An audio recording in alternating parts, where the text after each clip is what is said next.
제가 우리 성도님들에게 말씀드렸지 않습니까? 토라, 모세 오경 중에서 이스라엘 사람들과 우리 신앙인에게 있어서 이 모세 오경 중에서 신앙적으로, 신학적으로, 성경적으로 가장 중요한 게 출애굽이에요. 왜? 언제나 하나님께서 이스라엘 백성의 죄를 지적할 때 뭘 지적하냐면은 나는 너희를 애굽에서 인도하여 낸 여호와다. 이 얘기를 항상 하십니다. 왜? 이스라엘이 왜 죄를 짓고 이스라엘이 왜 하나님을 떠났냐 하면 하나님께서 종되었던 그것을 까먹을 때 언제나 이스라엘이 죄를 져요. 감사의 어근이요. 기억하고, 감사의 이 히브리 말의 어근은 기억이란 말과 연관이 있어요. 뭡니까? 내가 어렵고 힘들 때를 기억하고 오늘의 이 평안과 이 하나님의 주신 축복을 생각해야 되는데 내가 이 축복만 받아 누리고 있으면서 과거의 어려운 때를 기억하지 못하면 언제나 사람이 교만하게 되고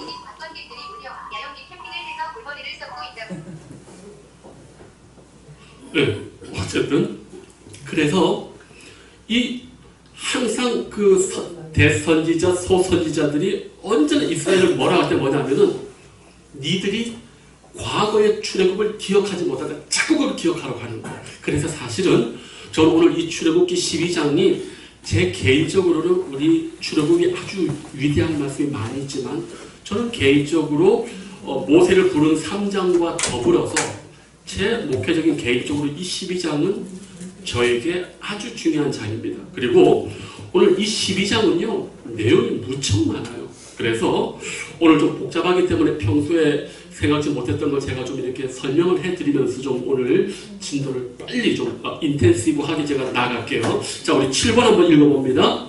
출애굽기 12장 1에서 28절을 읽으라. 이스라엘 백성들은 구원받기 위해 어떤 일련의 의식들을 행하여 했는가? 자, 오늘 지금 이 출애굽하기 전에 이 6월절을 지금 맞이하는데 하나님께서 지금 엄청난 많은 것들을 요구하고 있어요. 자, 이스라엘 백성들은 어떻게 해야 되죠? 10번째 재앙이 지금 하나님이 죽음의 천사가 치기 전에 이스라엘 백성들은 이걸 하지 않으면 다 똑같이 멸망받습니다. 자, 어떤 일이 있었죠? 먼저 뭐 해야 됩니까? 양을 취한다. 그 다음 어떻게 해죠? 네, 흠없는 양을 취해서 어떻게 합니까? 피를 어디? 혹시 자 이게 네모나지 않습니까? 저 문이 있지 않습니까? 저 문을 보시면 그 임방이 어디 쪽인 줄 아세요? 위에. 예, 문설주는 우리 윤경이 선생님 앞으로 여기 출입 금지. 너무 잘 알아가지고 내가 할 말이 없어. 위쪽이 임방이에요. 양쪽이 문설주입니다. 거기에 뭘 바른다? 피를 바른다. 근데 이상하죠? 한 군데는 피를 안 바르네? 어디가 비었어요? 거기 왜 안 바를까? 거기 문지방에서 양을 잡기 때문에 피가 저절로 거기에 흐르게 돼 있어요. 그러니까 6월절 양은 그 집 문에 그 문지방에서 잡는 거예요. 잡아서 피가 떨어지죠. 그 피를 임방과 설주. 왜 문지방 안 바릅니까? 거기서 잡기 때문에. 자, 여기 보니까 짐승이 두 가지가 나와요. 양도 쓸 수 있고요. 또 뭘 또 있어요? 염소도 쓸 수 있어요. 신명기 가면 소도 쓸 수 있습니다. 이렇게 확장이 돼요. 그런데 왜 하나님께서 이 양을 이렇게 염소랑 잡을까? 여기 보면 그 조건이 있습니다. 5절에 흠없고 일련된 수컷. 오늘 목사님께서 구약과 신약을 얘기를 하셨잖아요. 구약과 신약은 차이가 있어요. 구약은 약속의 그림자고 신약은 실현이죠. 또 다른 말로 말하면은 구약은 예수 그리스도에 대한 빛을 그림자로 많이 얘기를 하고 있어요. 여기 지금 말하는 흠없고 일련된 수컷이 누구를 지금 상징하는 거죠? 예수님 상징하는 거예요. 이걸 알아야 돼요. 이게 바로 예수님에 대한 상징입니다. 그런데 여기 보면은 이 양을 잡잖아요. 양을 왜 문에서 잡을까요? 왜 문에서 잡을까? 이거 아주 중요합니다. 오늘 보면 사실은 12장 3절에 보면 너희는 이스라엘 온 회중을 할 때 이 회중이라는 단어가 여기 처음 나옵니다. 이 회중이라는 단어는 하나님의 구원 공동체, 하나님 앞에 구원받은 사람들을 이끄는 영어로 컨그레스라고 하는데 이게 히브리 말로는 달라요. 그런데 이 단어가 여기 처음 나와요. 근데 이 단어가 이 6월절과 어떻게 쓰이느냐 보십시오. 문이라는 거 있지 않습니까? 우리가 이 성경을 이해할 때는 성경의 생각과 성경의 풍습을 좀 알 필요가 있어요. 성경의 유대인들의 생각을. 문이라고 하면 우리 집하고 세상하고 접점에 뭐가 있습니까? 문이 있는 거예요.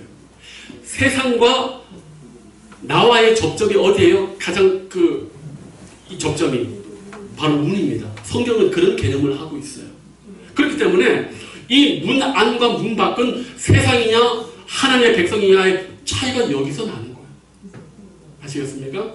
그런데 신기한 건 뭐냐? 구약 성경에 제사장들이 위임식 받고 성직 임명을 받을 때 어디에 이 피를 바르냐 하면 양 귓볼, 엄지손가락, 엄지발가락에 피를 발라요. 왜?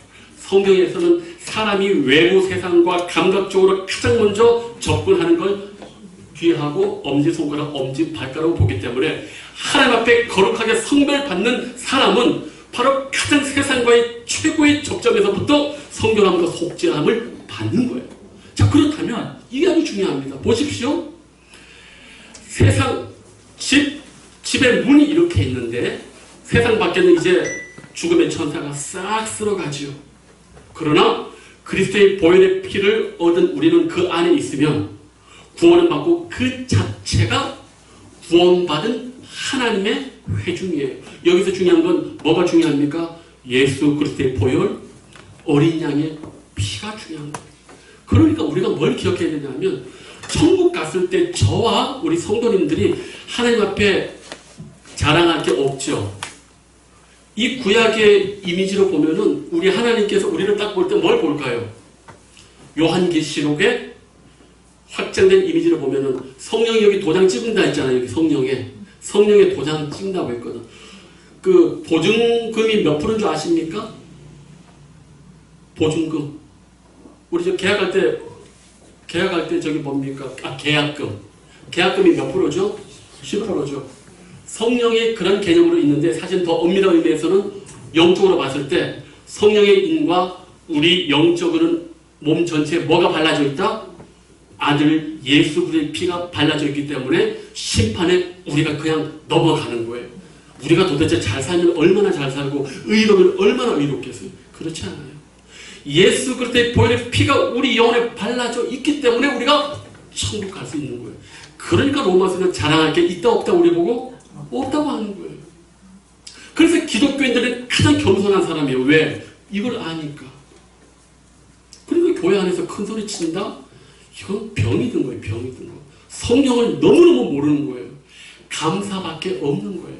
사실은 신앙 안에서는. 그렇지 않습니까? 얼마나 감사합니까?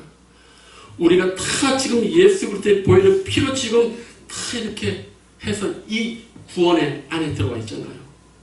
저는 그래서 오늘 이 6월절을 이렇게 보시면서 우리가 정말 그리스도의 보혈의 피로 여기까지 왔다는 사실을 꼭 기억하셔야 됩니다. 아셨지요? 네. 그리고 여기 보니까 아까 어린 양을 취하고 피를 바르고 그 다음에 뭡니까? 고기와 뭘 먹습니까? 쓴 무역병 말고 쓴 나물을 먹는 거예요. 그런데 그것으로 끝나는 게 아닙니다. 또 뭐가 있습니까? 허리에 띠를 띠고 발에 뭐하고? 신 신고 손에 또 뭐하고? 지팡이 잡고 뭐 어떻게 먹으라? 이거 아주 중요해요. 이스라엘의 3대 절기가 있습니다. 뭐가 있죠? 6월절. 그 다음에 이거 우리나라 이순신 장군 거부터 모르는 거 똑같습니다. 교회 다니시는 분들 구약의 이 3가지 절기 모르면 간첩이에요. 신고할 겁니다. 6월절, 오순절, 초막절. 오순절은 맥주절이라기도 하고 초막절은 장막절이라 하는데 이 세 가지 절기 중에서 가장 신학적으로 중요한 절기는 유월절이에요. 그 다음에 이스라엘 사람들이 가장 축제로 많이 즐기는 절기는 초막절이에요. 이걸 아셔야 돼요. 그런데 이 유월절의 그 히브리 원래 단어가 이제 페사흐라는 단어예요. 지나간다. 우리 저 유월절은 과월절은 한자 번역에서 나온 거예요. 지나간다. 과월절. 어쨌든 뭡니까? 피를 봤을 때 그 피를 보고 죽음의 천사가 그냥 지나간다. 제가 그 얘기 자주 하지 않습니까? 로마서에서 하나님께서 우리 죄를 뭐 하신다? 간과하신다. 봤는데도 못 본 척 하신다. 왜? 주님의 보혈의 피가 있기 때문에. 그 피만 보면 우리 하나님 아버지가 아들 때문에 그냥 우리를 패스하신다. 얼마나 감사해요. 그러니까 우리가 신앙생활이 별거 없어요. 주님만 생각하면 눈물이 날 수밖에 없고 감사할 수밖에 없는 거죠. 그치요? 아멘. 아멘. 그래요. 제가 딱 55분에 찬양을 딱 시작하고 딱 정시에 제가 그 예배를 시작하고 35분에 딱 끝마쳐서 요즘 우리 오후에 식사 잘하시고 저 졸리시니까 아주 인텐시브하게 하는데 우리 본사님 오늘도 목사님 짧게 해주세요. 내 충격을 받았어요. 더 줄일 수 없는, 제가 그렇게까지 줄이고 열심히 잘하는데 더 줄여달라고 해가지고 하여튼 열심히 한번 해보겠습니다. 어쨌든 자, 그리고 이 양을 잡을 때 있지 않습니까? 꼭 기억하셔요. 양은요 사람 수대로 잡지 않습니다. 이 말씀이 번역이 좀 어려운데 우리 집 식구가 4사람이면 양 4마리 그렇지 않습니다. 가족이 유대인들은 물어볼게요. 양 어린 양 1년 된 수컷 양 한 마리 잡으면 가족 몇 명이 먹을 수 있을까요? 저는 너무 욕심 많다. 너무 많이 드시려고 한다. 실제로 양 한 마리를 먹으면 양 한 마리 잡으면 8명에서 10명 정도 먹는다고 합니다. 그리고 이 시대 때 이스라엘 가정도 8명에서 10명 정도로 봅니다. 그러니까 근데 문제는 8명에서 10명 되는 가족들이 있지만 없을 수도 있겠죠. 그러니까 그렇게 없는 데는 이웃집하고 붙어가지고 같이 먹으라. 그러니까 이 유월절 어린 양을 할 때 사람 수대로 하는 게 아닙니다. 아셨죠? 이거 꼭 기억하셔요. 사람 수대로 잡더라. 이단이요, 이단. 하나님 말씀이 전혀 그렇지 않아요. 자, 잡는데 여기서 우리가 또 하나 기억해야 될 게 있어요. 뭡니까? 보면 그 밤에 그 고기를 불에 구워 무교병과 쓴 나물과 아울러 먹되 10절에 보니까 아침까지 남겨두지 말라. 왜 그럴까요? 왜 아침까지 남겨두지 말라고 했을까? 이걸 예수님의 구원 사건으로 한다면 저는 이것이 우리 예수님 속죄 단번에 강력한 희생의 효력이 며칠 쭉 가지 않고도 그날 아침까지 완료되듯이 단번에 우리 예수님의 희생이 강력하게 끝까지 영원토록 이렇게 한 번에 효력이 미친다라고 저는 해석을 하겠습니다. 그런데 여기 보면은 왜 무교병과 쓴 나물을 먹어야 되나? 무교병. 무교병은 누룩을 넣지 않는 빵이에요. 그 다음에 쓴 나물. 쓴 나물 드셔보셨습니까? 제가 실제로 20년 전에 길된 교회 박명환 목사님 그 교회에 제가 교육전사로 있을 때 먹어봤습니다. 먹어봤는데 정말 여기 그 뭡니까 양고기하고 쓴나물을 먹어봤는데 양고기 냄새 너무 나쁜데 잊을 수도 없고 쓴나물도 잊을 수가 없어요. 그 20년 전에 교육전사를 했을 때 우리 그 성금요일날 이걸 먹었거든요. 그때 그 쓴 나물과 이 양의 냄새가 잊혀지지가 않아요. 그리고 도대체 왜 이 6월절에 이거 먹게 하셨을까? 무교병과 쓴 나물. 너희들이 구원받기 이전에 노예로 살았다는 그 쓰라린 고통의 현실 잊지 말라는 거예요. 그거 잊으니까 사람들이 죄짓게 되는 거예요. 감사의 어근이 뭐라고 기억이 되는 거예요. 우리가 왜 감사 못한 줄 아십니까? 과거에 그렇게 어려워서 지금 현재 이렇게 풍요를 누림에도 불구하고 그걸 잃어버리고 이 풍요에 대해서 더 욕심이 생기니까 감사하지 못하는 거예요. 그래서 죄를 자꾸 짓거나 자꾸 좀 신앙이 좀 그렇다면 기도할 때 내가 인생 가운데 가장 어려웠을 때를 생각해 보십시오. 그러면 지금의 모습은요 감사가 안 넘칠 수가 없어요. 그죠? 아멘. 저만 그렇습니까? 아멘. 한동영 집사님 그렇죠? 정말 그렇습니다. 그래서 그 무교병과 쓴나물을 먹는다. 그러니까 이스라엘 백성들이요, 이 유월절을 매년 하지 않습니까? 잊을 수가 없죠. 잊으면 안 되죠. 저는 이게 참 중요하다고 봐요. 정말 중요합니다. 우리가 그렇게 지혜롭지 못했습니다. 자주 우리가 교만하고 자주 까먹어요. 그때마다 정신 들게 하나님이 딱 영원한 규례로 만들어 놓고 먹게 하는 겁니다. 자, 그런데 보면 여기 11절에 너희는 그것을 이렇게 먹어라. 허리에 띠를 띠고 발에 신을 신고 손에 지팡이 잡고 어떻게 먹어라? 급히 먹어라. 허리에 띠를 띈다는 게 뭔 뜻입니까?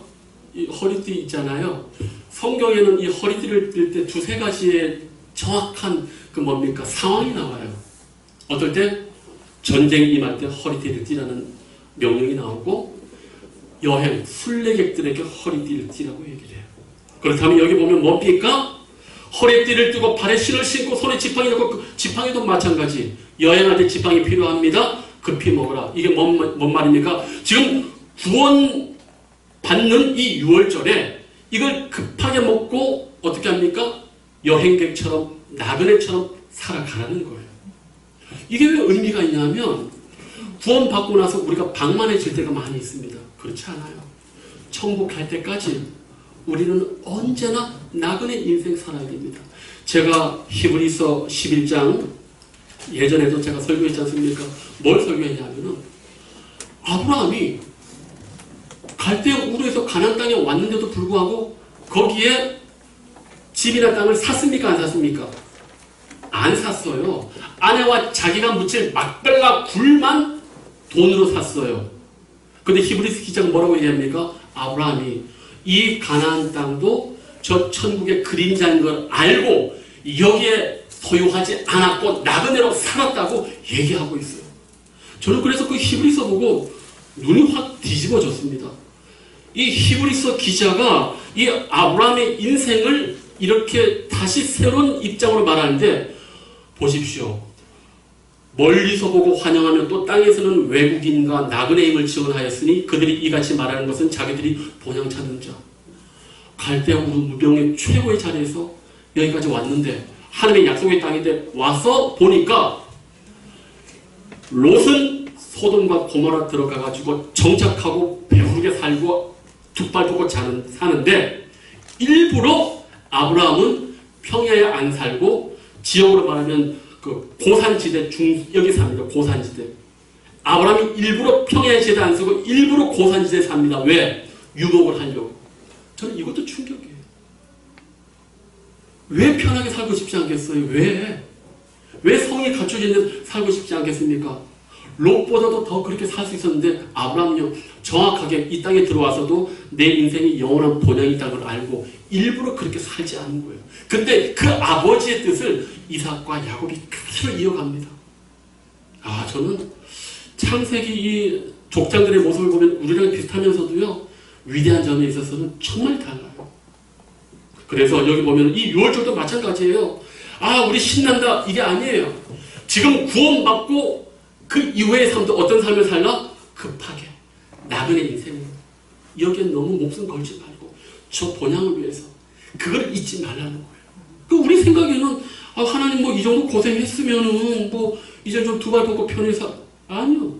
그렇지 않아요. 여기 보면 이것은 그대로 계속해서 앞으로도 이어가라는 그런 뜻인 줄로 믿습니다. 자, 8번 한번 보겠습니다. 8번. 왜 이스라엘 백성들은 지시된 음식을 급히 먹어야 했는가? 하나님의 구원이 지금 급작스럽게 이루어지고 있고 그 하나님의 구원의 역사가 일어나면 어떻게 합니까? 뒤도 돌아보지 않고 하나님의 부르심에 빨리 응답을 해야 되니까 느긋하게 있을 수가 없는 것이죠. 그래서 우리가 지금 이렇게 살면서도 하나님의 부르심을 받을 준비 다 되어 있습니까? 언제 하나님이 우리를 부르셔도 후회하거나 뭔가 내 마음속에 남는 게 없어야 됩니다. 그런 식으로 급하게 부르심 받으면 우리 영혼이 너무 불안할 것 같아요. 그러니까 평소에 하나님 앞에 내 삶이 어떤 부르심 앞에서도 완전히 응답받을 수 있도록 뒤에 좀 뭔가 사람들과의 관계 속에서 찌꺼기라든가 미안함이라든가 잘못이라든가 이런 거 좀 평소에 빨리빨리 처리하시고 언제든지 하나님 부르실 때 급하게 갈 수 있는 그러한 마음의 자세도 우리에게 필요하지 않는가 그런 생각이 듭니다. 제가 우리 목회적인 은사님이 계시죠. 뭐 제가 자주 얘기했는데 그분께서 이제 제가 교회를 이렇게 이력서 쓸 때마다 저한테 추천서를 써주셔요. 근데 올 초에 한번 갔었는데요. 저보고 어느 목사님을 물어요. 혹시 그 목사님을 아냐? 저는 왜 그분을 묻는지 알죠. 제가 거기에서 2년 사역하다가 그 청담동 아름다운 교회에 제가 이렇게 전임으로 갔었거든요.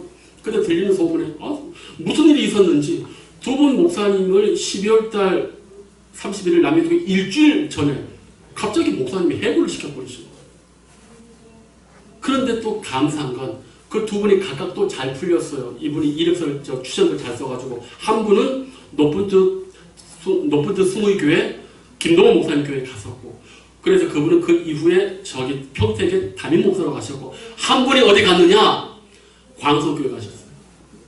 광소교회 가셔가지고 분란이 일어나가지고 면직당하고 12년을 백석 갔다가 이분이 오셨는데 그 목사님을 제가 우리 노예에서 봤다는 거 아니에요. 또 만났어요. 이번에 저기 우리 장로님들하고 또 노예 수련회 가지 않습니까? 세상에. 숙소도 또 같이 또 배치가 되더라. 이게 하나님의 그 손길이 오면 그러니까 사람들하고 원수집은 절대 안 돼요. 어디 가도 만난다니까. 그래도 좋은 이 기억이니까 웃으면서 얘기를 했죠. 근데 이 목사님께서 이제 은퇴를 1년 놔두시고 늘 그게 마음에 부담스러웠던 거예요. 하나님 앞에. 찾아봤다는 거예요. 그래서 목사님 찾아보셨는데 찾아봤다 모르겠대. 근데 마침 우리 노예에 있었잖아요. 딱 알려드렸더니 너무너무 고맙다고 제 손을 잡으면서 용돈도 두둑히 받아왔습니다. 지금에서 얘기하지만. 그 목사님께서 늘 그게 마음에 찜찜했던 거예요. 그런 식으로 보내고 그런 식으로 특히 그분이 안 됐거든. 우리 장신대학은 들어가기도 힘든데 거기 나와가지고 교회 일로 백석 같아? 아유 너무너무 힘들죠. 근데 감사하게 다시 복직이 됐는데 어쨌든 제가 그 목사님 이렇게 보면서 정말 사람들하고는 진짜 관계를 잘 맺고 후회할 일이 없어야 되겠다. 저한테 말은 안 하지만 그 얼굴에서 대단히 그 영혼적으로 불편한 걸 제가 느꼈거든요. 그래서 이 급히 먹어라. 하나님의 부르심이 언제 어느 때 올지 몰라요. 그런데 급히 우리가 행할 수 있는 건 뭡니까? 내가 내 평소의 삶이 잘 정리가 되고 관계적으로도 문제가 없고 회개할 거 다 하고 그럴 때 언제든지 하나님의 부르심에 급하게 응답할 수 있을 줄로 믿습니다. 자, 9번 기념해야 할 무교절 의식을 설명해봐라. 자, 요 14절 이후는 제가 읽지를 않았어요. 요거는 넘어갈 텐데 자, 여기 보면은 하나 더 말씀드릴 게 있어요. 뭐냐면 여기 13절에 내가 애국 땅을 칠 때에 그 피가 너희가 사는 집에 있어서 너희를 위하여 표적이 된다. 내가 피를 볼 때에 너희를 넘어가리니 재앙이 너희에게 멸하지 아니하리라. 왜 하나님께서 피를 보면 넘어가실까요? 피가 무슨 의미가 있을까요? 피 외에는 안 됩니까? 왜 그럴까요? 이게 아주 중요합니다. 왜 꼭 피만이 이것이 가능할까요? 하나님께서 죽음의 천사가 넘어가게 할까요? 구약 성경에 피에 대한 정의가 정확하게 나와 있습니다. 피가 뭡니까? 피는 뭐라고요? 피는 생명이라. 레위기에 피가 생명입니다. 그러니까 구약에서는 의학적으로 피를 어떻게 정의하냐면 피가 곧 뭐라고요? 생명이다. 그래서 이걸 잘못 해석한 사람이 있죠. 이단들 중에 여호와의 증인. 피가 생명이기 때문에 수혈하는 것 자체가 피를 먹는 거기 때문에 절대로 수혈을 그 사람들이 안 하는 이유가 그거예요. 피를 수혈해서 넣는 거나 먹는 거나 진배 없기 때문에 사실 이 말씀을 그렇게 이해해가지고 여호와의 증인들의 수혈을 거부하는 겁니다. 아시겠습니까? 근데 그렇게 해석하는 건 너무 지나치죠. 그죠?